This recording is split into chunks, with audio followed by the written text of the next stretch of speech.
Depuis l'apparition de la Covid-19, le droit de manifester semble être pris en otage au Togo. Le constat est sans appel.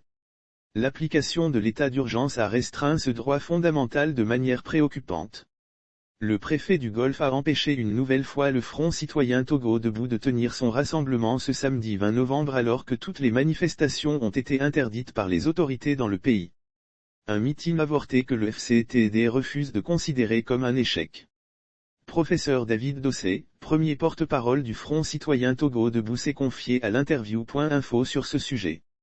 L'interview.info, le meeting du Front citoyen Togo debout normalement prévu pour ce samedi 20 novembre 2021 vient une nouvelle fois d'être reporté. Cette fois-ci, qu'est-ce qu'explique un tel report? David Dossé, le FCTD souhaite effectivement organiser un meeting de sensibilisation sur la question de la justice dans notre pays. Mais la préfecture s'y oppose au motif que l'état d'urgence sanitaire interdit une telle manifestation pourtant garantie par la Constitution. Dans un courrier qui vous a été adressé par le préfet du Golfe, Kossi Zinifa Atabu l'autorité justifie son refus par l'état d'urgence toujours d'actualité au Togo et que le contrôle de passe de vaccination anti-Covid-19 n'est pas possible dans le cadre d'un meeting. Quelle lecture faites-vous de cet argument du préfet?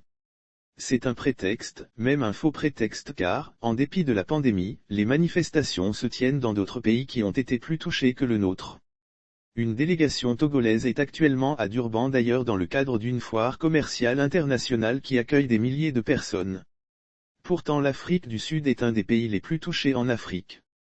Ensuite, dans notre pays, il y a des zones de regroupement comme les marchés ou les centres de traitement des jeux de hasard où la distanciation physique n'est pas respectée ni cette histoire de passe vaccinal et le Togo ne s'en porte pas plus mal. Enfin, les chiffres officiels démontrent que nous sommes en période très favorable avec très peu de cas de Covid. Si le préfet persiste dans son refus, c'est qu'il a une autre intention. Mr Dossé, êtes-vous sûr de pouvoir travailler enfin, faire votre meeting? Sinon quelle autre stratégie pourrait adopter le FCTD pour toucher les populations? Nous sommes sûrs que nous ne resterons pas passifs après les dénonciations faites par le président de la Cour suprême. Il a repris ce que le FCTD et d'autres organisations de la société civile dénoncent depuis un moment. C'est une question d'intérêt national, car une nation ne peut pas se construire sans une justice équitable. Si le préfet persiste dans son refus et va ainsi à l'encontre de l'article 30 de la Constitution, il rame contre le cours de l'histoire. Nous allons de nouveau lui écrire pour une nouvelle date. Et parallèlement nous allons développer d'autres actions.